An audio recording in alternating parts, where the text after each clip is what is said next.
भारत की धरती पर एक समय ऐसा भी था जब जंगलों की खामोशी को तलवारों की टकराहट तोड़ देती थी, जब राजमहलों से ज्यादा फैसले रणभूमि में होते थे और जब किसी इंसान की कीमत उसके कुल से नहीं बल्कि उसके साहस से तय होती थी।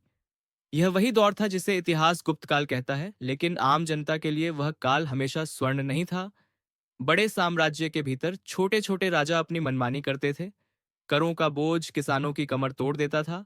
स्त्रियां सबसे असुरक्षित थीं और कमजोर वर्गों के लिए न्याय केवल एक सपना था।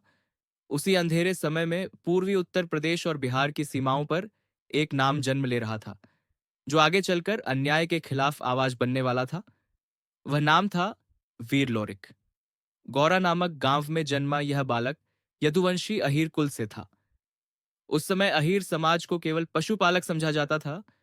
उन्हें युद्ध और शासन के योग्य नहीं माना जाता था। लेकिन लोरिक का परिवार इस सोच से अलग था। पिता एक प्रसिद्ध पहलवान थे, जिनकी देह से अधिक मजबूत उनका आत्मसम्मान था, और माता एक ऐसी स्त्री थीं जिनके संस्कारों में धर्म के साथ साहस भी था। लोरिक ने बचपन से ही यह सीखा कि शक्ति का अर्थ दूसरों को दबाना नहीं, बल्कि कमजोर की रक्षा करना होता है। यही शिक्षा आगे चलकर उनके पूरे जीवन की दिशा तय करने वाली थी। लोरिक का बचपन साधारण नहीं था। जिस उम्र में बच्चे खेलकूद में मग्न रहते हैं, उस उम्र में लोरिक भारी शस्त्र उठाने लगा था। उसकी कदकाठी, उसकी आंखों में आत्मविश्वास और उसके व्यवहार में गंभीरता देखकर गांव के बुजुर्ग कहते थे कि यह बालक सामान्य नहीं है।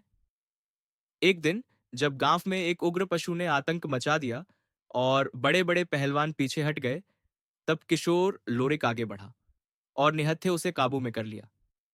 उस दिन पहली बार लोगों ने महसूस किया कि यह युवक केवल बलवान नहीं, बल्कि निर्भीक भी है। धीरे धीरे उसकी चर्चा आसपास के क्षेत्रों तक फैलने लगी। उसी समय समाज की एक और सच्चाई सामने थी, स्त्रियों की असुरक्षा। छोटे राज्यों में राजा अपनी शक्ति का दुरुपयोग करते थे और किसी भी सुंदर या असहाय स्त्री पर अधिकार जताना अपना हक समझते थे। सोन नदी के क्षेत्र में रहने वाली मंजरी भी इसी भय के साए में जी रही थी। वह केवल सुंदर नहीं थी, बल्कि समझदार और साहसी भी थी। लेकिन उस युग में स्त्री की इच्छा का कोई मूल्य नहीं था। जब एक अत्याचारी शासक की नजर उस पर पड़ी, तो उसका पूरा परिवार चिंता में डूब गया। उस समय मंजरी ने जो निर्णय लिया वह असाधारण था। उसने डरकर भागने के बजाय एक ऐसे पुरुष का नाम लिया जो अन्याय के सामने झुकता नहीं था, लोरिक। लोरिक और मंजरी का मिलन केवल प्रेम का नहीं, बल्कि दो साहसी आत्माओं का संगम था। यह रिश्ता उस समाज के खिलाफ एक चुनौती था जो स्त्री को वस्तु समझता था। जब उनके विवाह की बात सामने आई, तो अत्याचारी राजा ने इसे अपनी हार समझा और युद्ध का ऐलान कर दिया। सोन नदी का किनारा रणभूमि में बदल गया। यह युद्ध केवल दो सेनाओं के बीच नहीं था, यह युद्ध था अन्याय और न्याय के बीच, अहंकार और स्वाभिमान के बीच। लोरिक ने अपने साथ उन लोगों को खड़ा किया जो वर्षों से अत्याचार सह रहे थे। उनके लिए यह युद्ध केवल मंजरी के लिए नहीं, बल्कि पूरे समाज के सम्मान के लिए था। जब युद्ध शुरू हुआ तो शत्रु की सेना संख्या और संसाधनों में अधिक थी, लेकिन लॉरिक के पक्ष में जो था वह था विश्वास और उद्देश्य।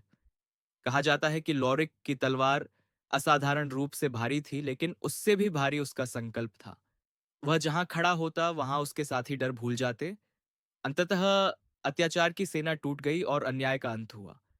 यह विजय केवल एक युद्ध की नहीं थी, यह उस सोच की हार थी जो बल को ही अधिकार समझती थी। Warriors विजय advance! के The बाद time has मंजरी ने come! चाहा कि उनका प्रेम Our केवल destiny कहानी न awaits बने, beyond the mist. बल्कि एक प्रतीक बने। तभी लोरिक ने एक विशाल चट्टान को अपने एक प्रहार से दो भागों में विभाजित किया। यह शक्ति का प्रदर्शन नहीं था, यह संदेश था कि जब प्रेम और साहस एक साथ हों, तो पत्थर भी रास्ता दे देते हैं। यही कारण है कि आज भी वह स्थान प्रेम और विश्वास का प्रतीक माना जाता है। लोरिक की वीरता की गूंज दूर दूर तक पहुंची।